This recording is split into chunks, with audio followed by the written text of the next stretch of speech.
Divorce ஆன ஒய்ஃபோட torture தாங்க முடியாமையா இவர் சூசைட் பண்ணிக்கிட்டாருங்கிற கேள்வியெல்லாம் இருக்குல்ல சார். அது என்ன சார் நடந்துச்சு? இவங்க 2 பேரும் மேரேஜ் அப்புறம் குழந்தை பிறந்தது, ஒரு பையன் பிறந்திருக்கான்னு சொல்றாங்க. அதுக்கு முன்னாடி இவங்க 2 பேரும் பிரிஞ்சிடுறாங்க, டைவர்ஸ் ஆயிருது. அதுக்கு பிறகு இவங்க வந்து ஃபர்ஸ்ட்ல வந்து அந்த அவங்க அப்பா இறந்த உடனேயே ஒரு கம்ப்ளைண்ட் ஆகுது. அதுலேருந்து இவங்க பிரிகிறாங்கன்னு கேள்விப்பட்டேன். ஆனால் வந்து அந்த இறப்புக்கு இவர் தான் காரணம் வந்து ஒரு புகார் கொடுத்துருக்காங்க.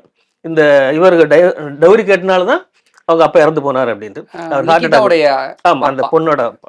ஆனா வந்து இவருடைய ஸ்டேட்மெண்ட் என்ன சொல்றாங்க அப்படின்னா, இவருக்கு ஏற்கனவே பல முறை ஹார்ட் ப்ராப்ளம் இருந்திருக்கு, ட்ரீட்மெண்ட் எடுத்து தான் இருந்தாரு. திடீர்னு இறந்து போனதை வச்சு என்ன பழி வாங்க அது முயற்சி பண்றாங்க. இது வந்து அவுட்லைன் ஸ்டோரி. ஆனா இறக்குறதுக்கு முன்னாடி கிட்டத்தட்ட 80 நிமிஷம் வீடியோ பேசியிருக்காரு. 24 பக்கம் கைப்பட எழுதி டைப் பண்ண ஸ்டேட்மெண்ட்லாம் இருக்கு. முழுக்க என்னோட எக்ஸ் ஒய்ஃப் நிக்கிதா தான் காரணம் அப்படின்னு அமெரிக்க அதிபர் ட்ரம்ப், அப்புறம் இவரு ஏலன் மாஸ்க் இவங்களுக்குலாம் டேக் பண்ணி இறந்து போறாருல. ஏன் இவங்களுக்குலாம் டேக் பண்ணி இறந்து போகணும்? அவர் வந்து தற்கொலை முடிவு அவசரப்பட்டு எடுக்கல அப்படிங்கிறது மட்டும் ரொம்ப தெளிவா தெரியுது. எடுத்த உடனே தற்கொலை பண்ணணும். அவர் ரொம்ப தெளிவா வந்து தன்னுடைய சாவுக்கு இவங்க தான் காரணம், அவங்க அதுக்கான தண்டனை அனுபவிக்க வேண்டும் என்பதை வந்து தெளிவாக சிந்திச்சு தான் இவ்வளவு தூரம் டைம் எடுத்திருக்கிறார்.